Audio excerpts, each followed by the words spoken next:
Halo, selamat pagi anak-anak. Nah, kali ini Pak yang memimpin chapel untuk chapel kita di minggu keempat ini.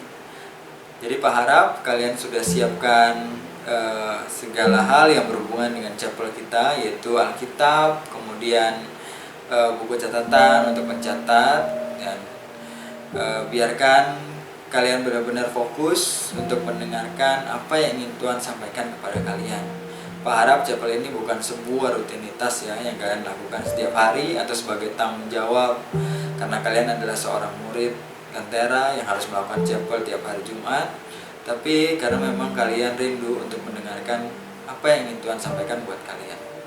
Kalian minta Roh Kudus untuk memimpin kalian hari ini supaya kalian benar-benar fokus dan bisa menangkap apa yang Tuhan kehendaki dalam hidup kalian, dan kalian bisa belajar sesuatu dari firman Tuhan kali ini. Baiklah, sebelum kita mulai mendengarkan firman, mari kita siapkan hati kita. Kita angkat satu pujian, yaitu yang berjudul Jadi Sepertimu.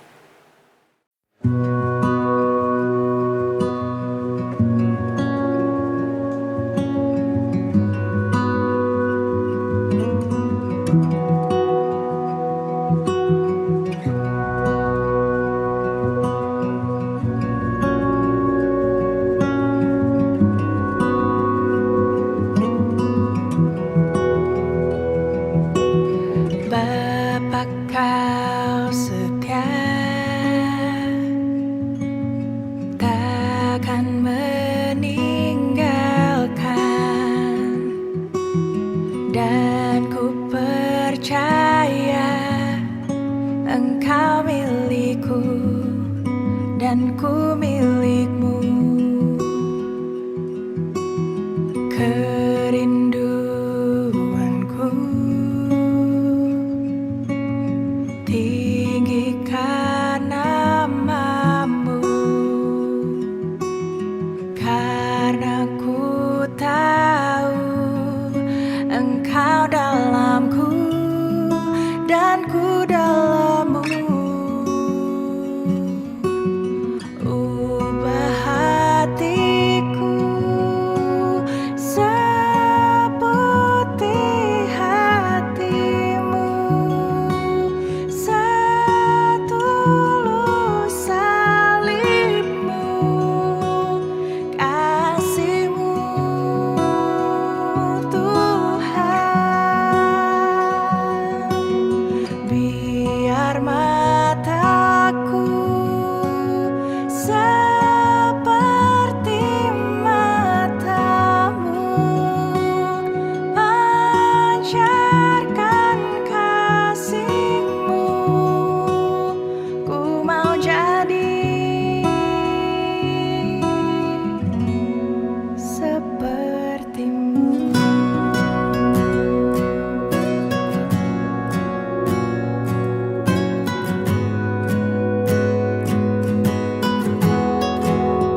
Baiklah, mari kita berdoa. Bapa, sebentar kami akan mendengarkan sedikit dari firman-Mu. Terima kasih buat kesempatan kami bisa mendengarkan firman. Yang percaya ini adalah sebuah anugerah, bukan sebuah rutinitas. Tuhan, pimpin kami, bukakan mata kami, bukakan hati kami, pikiran kami, untuk kami benar-benar fokus mendengarkan firman-Mu. Dan sehingga kami mengerti apa yang Tuhan kehendaki dalam hidup kami, sehingga kami menjadi pribadi-pribadi yang semakin serupa dengan Kristus. Tuhan, pimpin kami dalam chapel kami hari ini, sehingga semuanya berjalan dengan baik sesuai dengan kehendak. Terima kasih Tuhan Yesus, dalam nama Tuhan Yesus kami berdoa. Haleluya, amin. Oke, selamat pagi anak-anak. Nah, pagi ini Pak yang akan membawakan firman Tuhan untuk chapel kita kali ini, jadi diambil dari Lukas 2 ayat 21 sampai 52 yang berjudul Yesus dipersembahkan di bait Allah, ya. Nah, sebelum kita masuk ke dalam pembahasan kita, Pak ingin tanya dulu pada kalian. Kira-kira kalau Pak tanya, apa itu sempurna? Apa jawaban kalian? Pak kasih waktu ya 10 detik lah, coba pikirkan. Kira-kira apa itu sempurna? Oke, sudah? Sudah ya? Jadi, sempurna itu adalah misalnya kalian ikut ujian, kalian harus mengerjakan 100 soal, kalian akan dianggap sempurna ketika nggak ada satu soal pun yang salah. Itu sempurna. Atau kalian misalnya jago dance ya, jago menari misalnya, kalian bisa menyelesaikan tarian itu dari awal sampai akhir tanpa ada kesalahan satu gerakan pun, itu sempurna. Atau kalian lihat pertunjukan sulap ya, misalnya Demian gitu kan, dia habis main sulap, dia nggak melakukan kesalahan sekalipun, terus dia bilang apa? Sempurna. Jadi ya banyak orang yang mendefinisikan tentang sempurna. Ada juga yang mungkin, Pak, sempurna itu adalah ketika saya lihat dia, waduh ini udah beda lagi ya. Bukan ya, itu bukan sempurna ya, karena manusia itu nggak ada yang sempurna gitu. Kita dilahirkan dalam keadaan yang berdosa. Ketika kita melakukan satu dosa aja ya, hanya satu dosa aja, kita udah nggak sempurna. Karena Yakobus bilang bahwa ketika kita melanggar satu hukum Taurat, artinya kita sudah melanggar 10-10-nya. Gitu. Ketika kita melanggar satu dari 10 perintah Allah, artinya kita sudah melanggar 10-10-nya. Gitu. Dan kita dilahirkan dari awal memang sudah berdosa. Beda dengan Yesus. Yesus dilahirkan sempurna. Dia dilahirkan tanpa berdosa dan dia menjalani hidup yang sempurna, mematuhi semua perintah Allah. Untuk satu tujuan, yaitu mati di kayu salib untuk menebus dosa-dosa kita. Nah, dalam pembahasan chapel kali ini kita akan melihat bahwa Yesus yang sempurna itu sudah dari kecil sudah mematuhi semua hukum Tuhan. Jadi kira-kira ceritanya adalah pada waktu itu Yesus berumur 8 hari ya. Setelah genap 8 hari dia harus disunat. Jadi dari sunat, kemudian dia diberi nama Yesus, nama yang sudah diberikan oleh malaikat kepada dia, betul ya? Lalu setelah itu, aturannya lagi adalah dia harus dipersembahkan kepada Allah di Yerusalem. Gitu. Makanya dia membawa anak ini ke Yerusalem. Orang tua Yesus ini mau membawa anaknya ke Yerusalem. Lalu waktu sampai di sana, waktu dia mempersembahkan kepada Tuhan di bait Allah, ada seorang yang namanya Simeon. Nah, Simeon ini siapa? Kalau kita baca dari firman Tuhan ini tadi, dibilang bahwa Simeon ini adalah orang yang benar dan saleh. Ia menantikan penghiburan bagi Israel. Jadi bisa dibilang dia orang yang benar di mata orang banyak dan dia saleh kepada Tuhan. Dia menantikan penghiburan bagi Israel. Jadi kita tahu ya pada saat itu keadaannya adalah Israel itu lagi dijajah oleh Roma. Begitu. Jadi pada waktu itu orang-orang Yahudi ingin mendapatkan kebebasan. Begitu. Dia menanti-nantikan Mesias sang juru selamat itu. Tapi mereka nggak mau terima kalau Mesias itu bukan orang yang hebat. Gitu. Jadi dalam pandangan mereka Mesias itu mungkin seperti Daud, mungkin yang seorang raja yang punya kuasa gitu, yang sehingga bisa membebaskan mereka. Mereka nggak pernah kepikiran kalau Mesias itu adalah Yesus gitu. Nah, tapi di sini Simeon diberikan pengetahuan oleh Tuhan gitu. Dia bisa mengatakan hal-hal yang melampaui dirinya karena dia dipenuhi oleh Roh Kudus ya. Dan dia juga diberikan janji bahwa dia nggak akan mati sampai dia melihat si Mesias itu gitu. Tapi ternyata waktu dia di Bait Allah itu pun dipimpin oleh Roh Kudus untuk dia datang ke Bait Allah. Ini bukan hal yang kebetulan ya. Si Simeon datang ke situ dan dia ketemu dengan Yesus yang lagi dipersembahkan. Langsung dia apa? Dia menantangnya ya, mungkin digendong gitu ya, dipeluk ya. Ini suatu sukacita yang besar yang Simeon rasakan karena dia menanti-nantikan Mesias itu udah lama ya, bisa jadi udah lama gitu. Dan dia ketemu, bukan hanya melihat seperti yang dijanjikan oleh Tuhan, tapi dia bisa memeluknya gitu. Jadi ini suatu sukacita yang besar, makanya Simeon langsung bilang di sini, sekarang Tuhan, biarlah hambamu ini pergi dalam damai sejahtera sesuai dengan firman-Mu, sebab mataku telah melihat keselamatan yang daripadamu, yang telah Engkau sediakan di hadapan segala bangsa, yaitu terang yang menjadi penyataan bagi bangsa-bangsa lain dan menjadi kemuliaan bagi umat-Mu Israel. Jadi dia langsung seperti tujuanku sudah selesai gitu, kira-kira gitu. Saya sudah melihat Mesias, apa yang Tuhan janjikan sudah tergenapi. Sekarang kalau Tuhan mau ambil nyawaku, ambil. Bukan hanya itu, dia juga ngomong ke orang tuanya Yesus gitu ya. Karena bapak dan ibunya itu heran akan segala yang dikatakan tentang si anak ini. Jadi ya bayangin aja ya, si Maria sama si Yusuf tiba-tiba datang orang asing peluk anaknya, terus bilang, waduh, inilah juru selamat, inilah yang akan membawa keselamatan di atas segala bangsa. Waduh, ini kan luar biasa banget. Mungkin bapak sama mamanya Yusuf sama Maria ini mungkin heran, maksudnya apa gitu. Akhirnya si Simeon ngomong juga ke Maria ini, sesungguhnya anak ini ditentukan untuk menjatuhkan atau membangkitkan banyak orang Israel dan untuk menjadi satu tanda yang menimbulkan perbantahan. Nah, ini sebenarnya nubuatan yang diberikan. Dan ini gambarannya kalau kita yang sudah ada di zaman ini, ya sudah kita sudah bisa tahu ya, bahwa memang yang dikatakan Simeon ini terjadi. Bahwa pada akhirnya nanti Tuhan Yesus akan membawa pertobatan bagi banyak orang. Ya, di sini kan dibilang untuk menjatuhkan atau membangkitkan banyak orang Israel. Jadi akan banyak orang yang jatuh dan banyak juga orang yang dibangkitkan dalam pertobatan. Dan dia juga akan menimbulkan perbantahan. Jadi artinya akan ada banyak orang yang menentang dia, menentang si Yesus ini. Gitu. Dan yang paling agak mengerikan juga di sini bilang bahwa dan suatu pedang akan menembus jiwamu sendiri, supaya menjadi nyata pikiran hati banyak orang. Nah, ini bicara soal apa? Soal apa yang akan dialami oleh si Maria. Gitu. Ada dua hal sih. Yang pertama adalah Maria akan menderita bersama-sama dengan Kristus. Ya, ketika Kristus dicemooh, ketika Yesus difitnah, ketika Yesus diperlakukan tidak adil, otomatis Maria juga akan merasakan hal yang sama seperti yang anaknya rasakan. Dan bukan hanya itu, di sini dibilang bahwa ya suatu pedang akan menembus jiwamu sendiri. Jadi dia akan menderita karena anaknya. Dia akan melihat anaknya yang dikhianati, disakiti, disalib, padahal dia nggak salah. Dan Maria harus menyaksikan itu. Ketika dia semakin dekat dengan anaknya, semakin mengasihi anaknya, semakin sakit yang dia alami, penderitaan yang dia alami itu sama seperti pedang yang menembus jiwa. Karena dia nggak tahan lihat anaknya yang diperlakukan seperti itu. Itu yang akan dialami Maria. Tapi pada saat itu Maria nggak tahu apa-apa. Dan gak lama. Dan setelah selesai semua yang dilakukan menurut Taurat, hukum Tuhan, kembalilah mereka ke kota kediamannya, yaitu kota Nazaret di Galilea.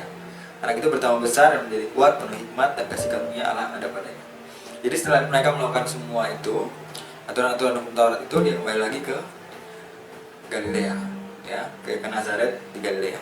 Jadi memang ini bukan hal yang mudah ya, karena kalau kita lihat bahwa dari jarak dari Yerusalem ke Nazaret ini bukan jarak yang pendek. Ya, kalau kita lihat dari peta, ini kita siapkan petanya. Di situ perjalanan itu berapa jam? Sekitar 32 jam. Itu jalan kaki. Dan di sana kita mau naik apa? Gak ada Gojek, ya, gak ada Grab, gak ada angkot, gak ada bemo ya, gak ada motor, gak ada mobil. Itu paling naik apa? Naik unta kali, atau naik keledai, ya. Pasti capek gitu. Paknya yang pernah dari Atambua ke sini 9 jam di atas motor, itu aja udah setengah mati. Apalagi ini jalan kaki hampir 2 hari gitu. Jadi ini memang sebuah perjuangan, tapi kita lihat bahwa orang tuanya tahu. Dia dari awal Yesus sudah berikan kepada orang tua yang taat akan firman Tuhan. Kenapa? Karena Allah mau Yesus hidup dengan sempurna. Ya. Lalu lanjut lagi pada umur 12 tahun ya. Jadi tiap-tiap tahun orang tua Yesus itu pergi ke Yerusalem untuk merayakan Paskah. Ya. Jelas Paskah di sini bukan Paskah yang kita rayakan sekarang ya, yang memperingati kebangkitan Tuhan Yesus itu yang biasanya ada menghias telur gitu atau ya apalah bisa ada kegiatan di gereja ya. Tapi bukan itu. Paskah yang di sini adalah untuk memperingati mereka orang Israel itu lepas dari Mesir, bebas dari Mesir, di mana mereka melihat 10 tulah yang menyelamatkan mereka itu, dan mereka bisa menyeberangi laut Teberau itu yang dibelah jadi 2. Nah mereka ingin memperingati itu. Itulah Paskah mereka. Dan di dalam Paskah ini mereka akan merayakan hari raya roti tak beragi gitu, untuk memperingati apa yang mereka makan dulu dan moyang mereka itu. Nah jadi di sini biasanya yang pergi itu cuma si Yusuf aja, karena yang mereka itu hanya laki-laki gitu. Ya, dia harus pergi ke Yerusalem lagi kayak gitu. Nah tapi di sini kita lihat bahwa si Yusuf membawa si Yesus karena dia sudah berumur 12 tahun. Kenapa umur 12 tahun? Karena pada waktu umur 12 tahun seorang anak Yahudi, ya anak laki-laki Yahudi itu akan dianggap sebagai seorang laki-laki kalau dia sudah berumur 12 tahun. Makanya waktu Yesus umur 12 tahun dibawa ke Yerusalem. Jadi pas sampai di sana dibawa ke Yerusalem. Nah di sana pun mereka nggak bisa langsung pulang ya. Kalau merayakan Paskah itu mereka setidaknya itu 8 hari. Jadi 1 hari untuk merayakan Paskah, kemudian 7 hari itu untuk merayakan hari raya roti tak beragi itu. Gitu. Jadi mereka harus menginap di sana. Sehabis hari-hari perayaan itu, ketika mereka berjalan pulang, lalu tinggallah Yesus di Yerusalem tanpa diketahui orang tuanya. Karena mereka menyangka bahwa ia ada di antara orang-orang seperjalanan mereka, saling perjalanan jauhnya, lalu mencari dia di antara kaum keluarga dan kenalan mereka. Jadi waktu selesai acara Paskah itu, biasanya orang itu rame gitu ya, berbondong-bondong rame pulang gitu. Nah Yesus ini mungkin lepas gitu dari penglihatan si Yusuf sama si Maria gitu. Jadi Yesus tersesat dan akhirnya Maria sama Yusuf harus balik lagi. Aduh kita harus cari lagi mana Yesus ini gitu. Yesusnya menghilang gitu ya masih kecil lah ya. Jadi dia kesesat gitu. Jadi pas dia kembali ke Yerusalem mereka terus mencari dia, dan di sini dibilang ayat 46, sesudah 3 hari mereka menemukan dia di dalam bait Allah. Bayangin Tuhan Yesus menghilang itu sampai 3 hari lamanya. Gimana panik dan cemasnya orang tua ya, kamu bayangin ya. Dan ini anak bukan anak yang udah besar SMA atau SMP, bukan. Ini anak umur 12 tahun gitu. Ya. Jadi masih masih kecil lah gitu. Dia udah hilang. Dan akhirnya ketemunya di mana? Di bait Allah. Dia lagi duduk di tengah-tengah ulama sambil mendengarkan mereka mengajukan pertanyaan-pertanyaan kepada mereka. Jadi di sini terlihat bahwa Yesus itu tertarik dengan firman Tuhan. Jadi dia ada di situ dan dia belajar firman Tuhan. Ya walaupun di sini kita tahu bahwa Yesus ini adalah Allah, tapi kita nggak bisa mungkin bahwa dia juga manusia. Karena dia 100% Allah dan 100% manusia.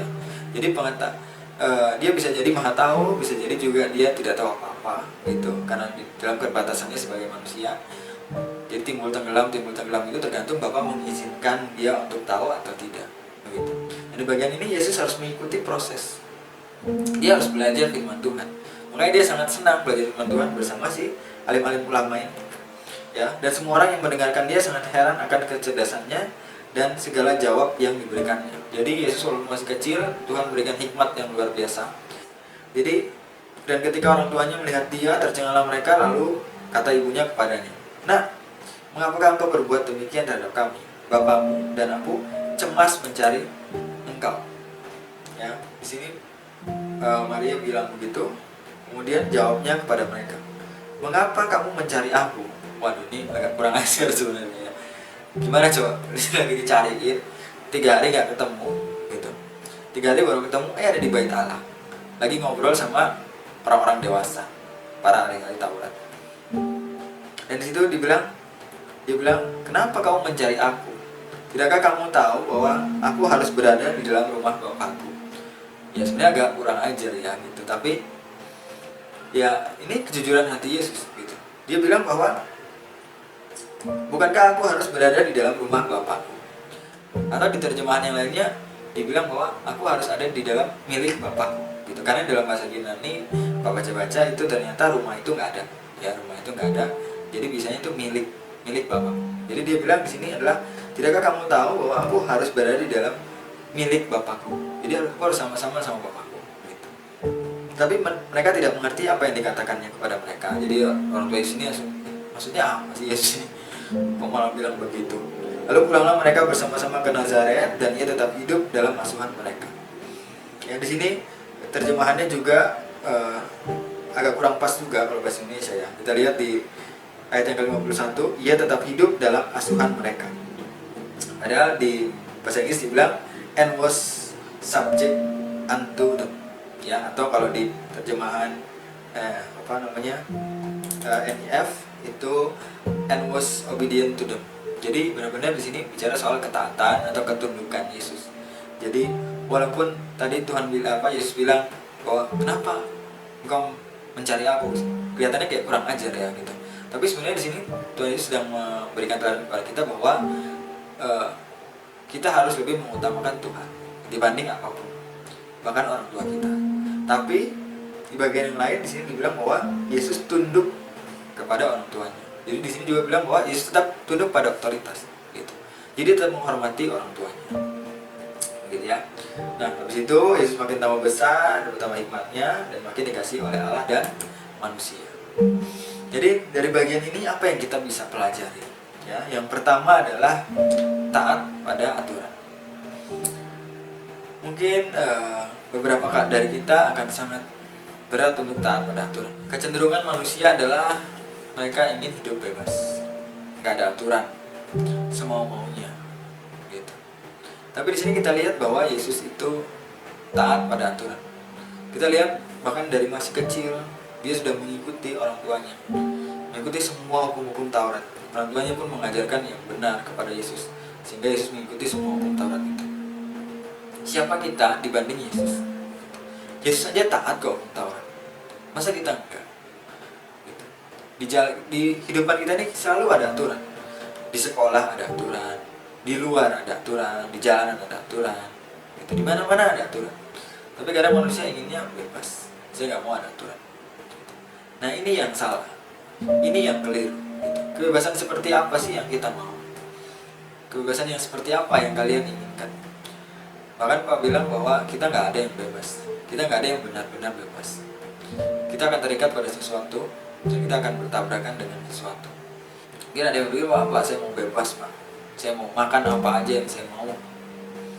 Saya mau makan daging babi, saya mau makan ZI, saya mau makan KFC, saya mau makan pizza, saya mau makan ini dan itu, saya mau makan es krim dan lain sebagainya. Saya mau bebas, Pak.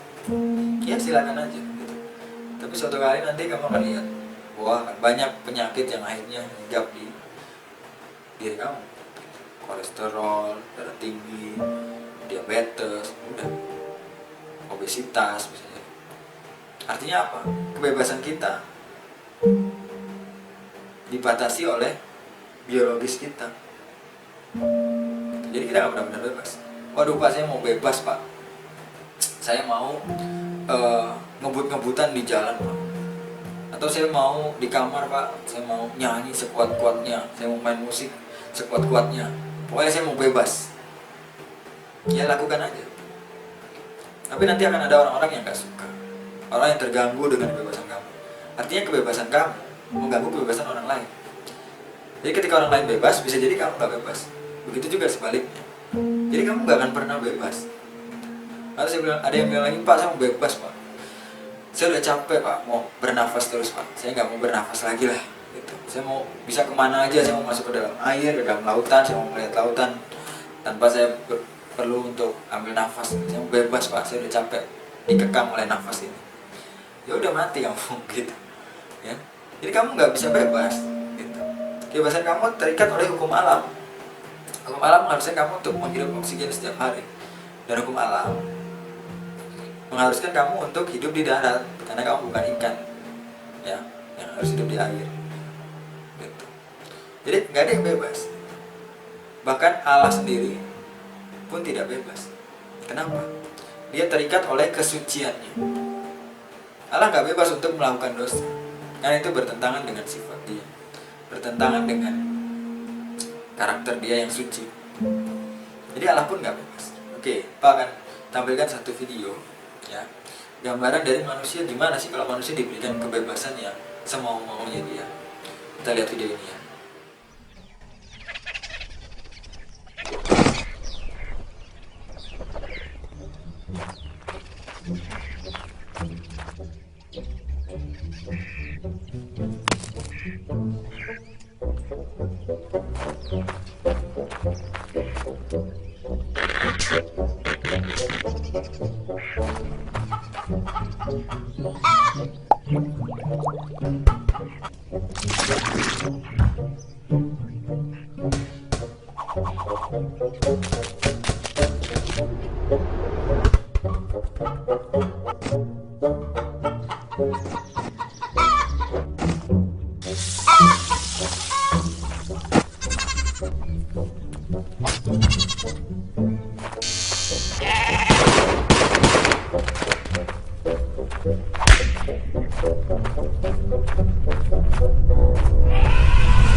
Jadi kebebasan itu seperti apa sih, Pak? Kebebasan yang sejati itu yang bagaimana? Jadi kebebasan yang sejati adalah kebebasan yang tidak bertentangan dengan kebenaran firman Tuhan. Tapi di luar firman Tuhan, di luar kebenaran, itu bukan kebebasan, tapi kepuasan. Jadi kehidupan kita ini gambarannya seperti ikan yang dalam akuarium lah, kira-kira begitu. Ikan itu seperti tidak bebas, kan dibatasi oleh kaca akuarium. Tapi sebenarnya itulah kehidupannya dia. Kalau dia keluar dari akuarium itu, dia mati. Nah, kebebasan kita itu sama seperti kehidupan kita dalam akuarium. Kalau kita di luar itu, kita mati. Dan akuarium itu gambaran dari kedaulatan Allah yang menaungi hidup kita. Untuk kita tetap berjalan pada aturan. Jadi aturan yang dibuat oleh Tuhan itu bukan untuk membuat kita tidak bebas, tetapi untuk membuat kita hidup. Nah, di sini kita lihat bahwa Yesus yang adalah seorang Allah yang begitu besar, dia mau kok jadi manusia, mengikuti hidup sebagai manusia dari kecil, mengikuti aturan. Kamu bayangin ya, seorang Allah yang begitu besar masuk ke dalam perut seorang manusia 9 bulan di situ, dilahirkan, hidup dari kecil, mungkin main, nggak tahu nakalnya Tuhan gimana ya, untuk kecil Tuhan ada ceritakan. Dia mau mengikuti semua aturan itu, bertumbuh seperti manusia pada umumnya, besar, melayani. Ini sebenarnya ketika Tuhan turun ke dalam dunia, ini juga adalah sebuah penderitaan sebenarnya buat dia, karena dia yang suci, dia harus hidup di kumpulan orang-orang berdosa. Tapi dia harus taat mematuhi semua. Allah aja taat pada aturan. Kedua, tunduk pada otoritas. Allah tunduk kepada otoritas. Dia tunduk kepada otoritas pemerintah. Ya, dia tunduk pada orang tuanya. Padahal dia Allah loh. Allah yang luar biasa. Tapi dia mau tetap tunduk pada otoritas. Dia nggak mau melawan otoritas yang ada. Dia menghormati otoritas, tapi dia tetap menjalankan kebenaran. Nah, kalau kita di sini, apa otoritas kita siapa? Kalau kalian sebagai anak murid, ya berarti guru otoritasnya lebih tinggi daripada kalian. Artinya kalian harus menghormati bapak ibu guru. Kemudian orang tua kalian, itu otoritas yang lebih tinggi dari kalian. Kalian harus menghormati orang tua kalian. Itu otoritas. Yesus aja pernah taat kok pada otoritas. Dia tunduk kok pada asuhan orang tuanya. Masa kita enggak? Siapa kita? Gitu. Ya, terus yang terakhir adalah dia taat pada proses. Nah, ini bagian yang kadang suka orang skip. Saya nggak tahan pak dengan proses yang saya lagi alami. Salah satu contohnya adalah yang kita alami saat ini di dalam BDR, belajar dari rumah kayak gini. Ini adalah suatu proses pembentukan buat kita. Kalau kita pikir ini adalah suatu hal yang membebani kita, ya udah selamanya akan jadi beban. Ya, tapi kalau kita berpikir bahwa ini adalah suatu proses yang Tuhan izinkan terjadi dalam hidup kita, ya kuncinya adalah kita minta pertolongan Tuhan untuk Tuhan mampukan kita melewati setiap proses yang ada. Kita belajar untuk melihat apa yang sedang Tuhan ajarkan buat kita di dalam keadaan atau situasi yang kita alami sekarang. Bukannya terus-terusan mempertanyakan, bukannya terus-terusan mengeluh, bukannya terus-terusan marah dengan keadaan. Bukan itu responnya gitu. Tapi taat dengan proses. Coba kita lihat Tuhan Yesus. Ketika dia menjalani proses itu, dia taat kan? Dia taat jadi anak-anak. Dia taat menjalani penderitaan di dunia yang harus disalib, dihianati dan lain sebagainya. Itu adalah proses. Tuhan aja yang maha besar, dia mau kok menjalani proses itu. Siapa kita yang dikit-dikit mengeluh dan lain sebagainya. Jadi dari tiga hal ini, ketika Pak siapkan firman ini, Pak sampai kepada satu pertanyaan. Mengapa? Mengapa kok Tuhan harus lakukan ini semua ya? Mengapa Tuhan harus capek-capek jadi manusia? Kenapa Tuhan harus capek-capek mati di kayu salib? Pak akan tampilkan satu video, mungkin kalian sudah pernah nonton juga, tapi video ini ya buat Pak berpikir ulang lagi. Ketika Pak ingin memberontak pada aturan, ketika Pak nggak mau tunduk pada otoritas, ketika Pak nggak siap menjalani proses. Coba kita lihat sebentar video.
dari video ini, pertanyaan 4 terjawab. Bahwa Tuhan melakukan semua itu untuk kita. Kita yang berdosa ini. Kita yang gak layak. Bahkan mungkin kita lebih menjijikkan dibandingkan orang-orang yang dalam berita tadi. Kita gak layak dapat semua yang saat ini kita lakukan.